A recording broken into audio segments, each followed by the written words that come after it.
Joint work with several other co-authors, Jason Shrey, Gabriel Magno, Ivandro Cunha, Virgilio Almeida, and Gabriel and Ivandro are also at this conference, so afterwards, if anyone has questions, we should also talk with them. How many of you are familiar with the right to be forgotten? How many of you've probably heard about it in the news media? What we're going to do first is briefly go over the motivation and how it's implemented, and then we're going to get to our main findings. So this does not seem to be going forward here when I click my... I can't move this here.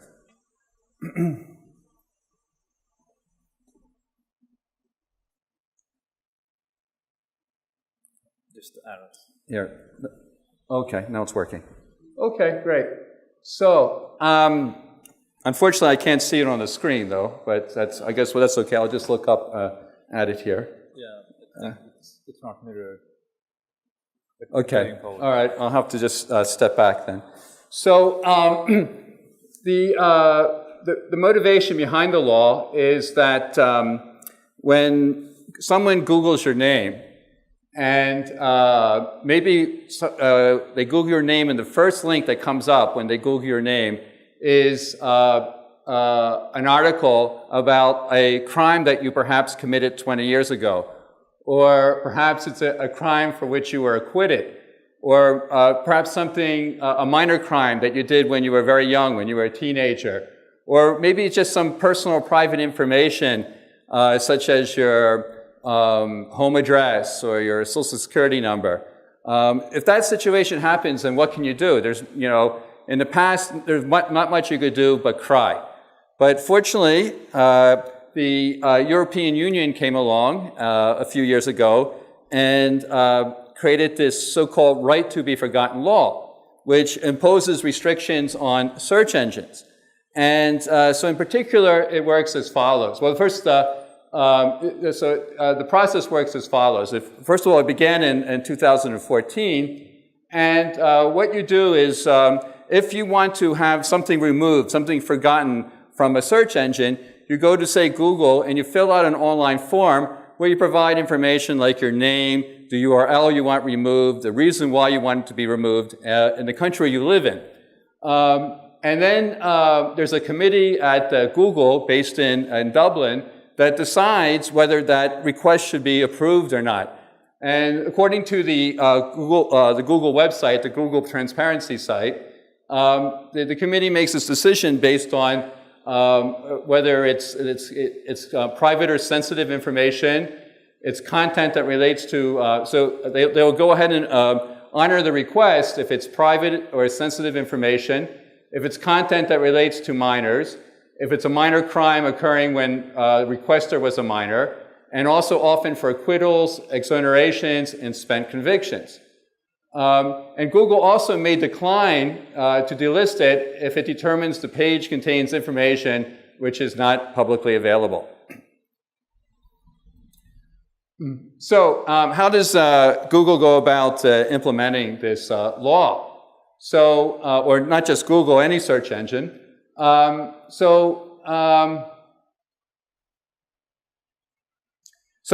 way it basically works is that if Google accepts your request, then if someone goes in now and searches your name, that link will no longer appear. This only applies to European properties of Google. We'll talk about Google.com in a second. But on the other hand, suppose that that it has to do, so if John Doe made this request and then you search John Doe, you'll no longer see the link. But let's suppose now that it has to do with John Doe taking a trip to Shanghai. If your query is trip to Shanghai, then the link will still appear. So Google only removes the link if the query includes the name of the requester. So that's an important thing to keep in mind as we get into the study here. One important thing to keep in mind also is that the right to be forgotten law does not affect any original content. So if it's an article that appeared, for example, in the Daily Mail or in El Mundo or any European newspaper, and the Google honors a request to have the link forgotten, the content still exists in the web at the in the publisher's website. And finally, one last thing is currently, there's some debate about this right now, but currently all the links remain on google.com. So that even though the links have been removed from google.es, google.uk, google.fr, the links are still there in google.com. One other point to make here also is that when Google does remove a link, it notifies the publisher. So for example, if it removes a link that points to an article that was published in the Daily Mail, then Google will send an email to the webmaster of the Daily Mail indicating that this link has been removed. So all the newspapers know exactly which links have been removed and have not been removed. However, Google does not, when Google does make this notification, it does not indicate who the requester is. It only provides the URL to the webmaster. So what has been the effect of this law? First of all, there's been over 1.5 million links that have been removed for individuals in the European Union, and approximately 43% of the requests, 43% of the requested URLs have been removed. So there's been 1.5 million requests for URLs, and 43% of them have been removed. So I don't know if I'm going to belabor this too much. I think I'm going to be short on time, but just mention that there is a debate ongoing. There's a lot of work, a lot of papers in the legal theory venues discussing, debating about the right to be forgotten versus free speech issues. And so, for example, it's very unlikely that such a law could be fully passed in the United States because the United States has very, very strong censorship issues, and this can be regarded as a form of censorship from some perspectives. The other issue is that it demonstrates limits of national privacy laws in a world of transnational data flows. And in particular, the French Data Protection Authority, CNIL, has ordered Google to delist links from all of its geographic properties, including google.com. And right now, Google is resisting that. They have taken some measures in that direction, but they haven't fully honored the requests of CNIL. And currently, this issue is, it's most likely that this issue is going to have to be resolved in court. Okay, so now we're going to finally get to our own contribution here. And this is a data-driven study of the right to be forgotten. We believe this is one of the first papers to address the right to be forgotten from a data perspective. There's been quite a bit of work on the subject in the legal community, as I mentioned earlier. And we'd like to hope that the results of this paper can inform the debate and future evolution of the RTBF law.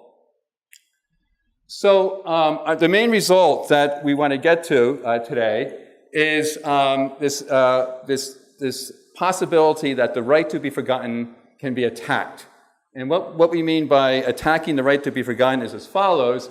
With moderate resources and hacking skills, a transparency activist can determine delisted URLs and the names of the people who requested the delistings.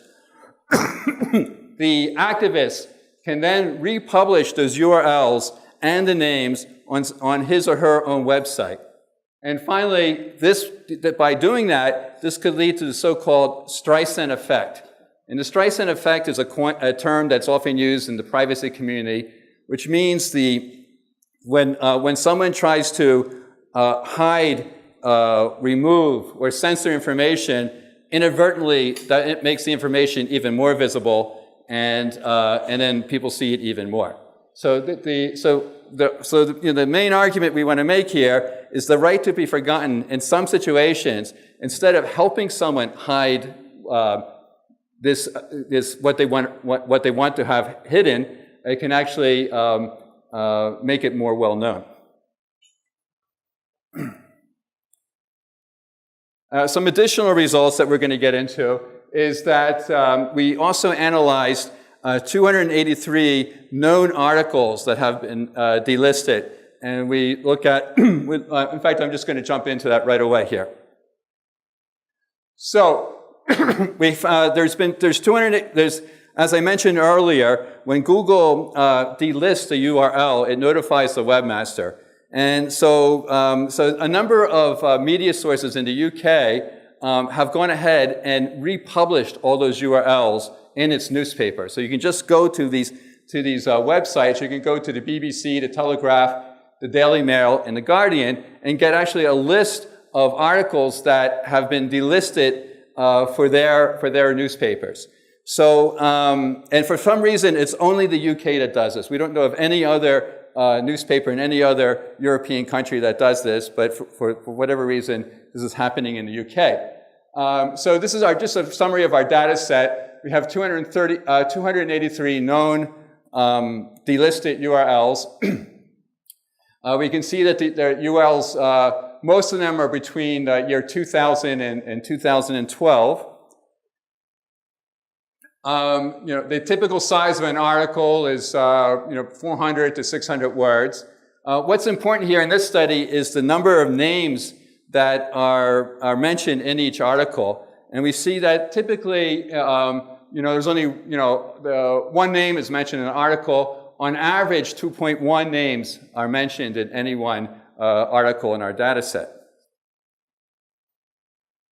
And so the first thing we did was a manual topic analysis of these articles. We just sat and read the articles and then classified the articles into different categories. And we found that these were the topics that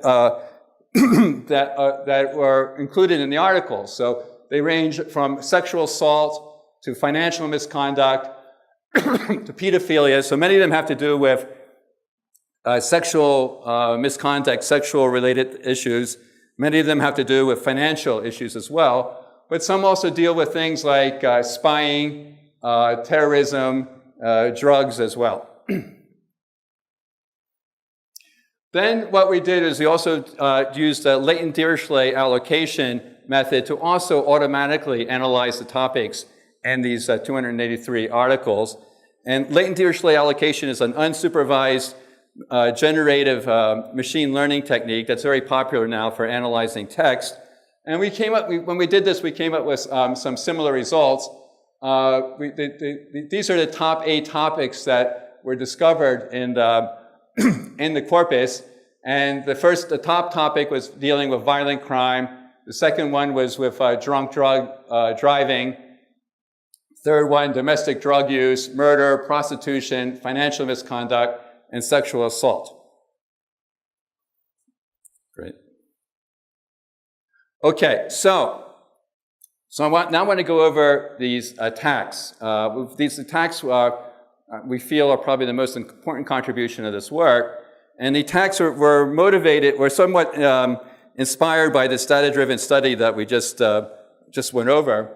And so the first one is, given that you know that a URL has been delisted, so suppose you know that a particular URL is delisted, how can we determine what person made the request for that URL?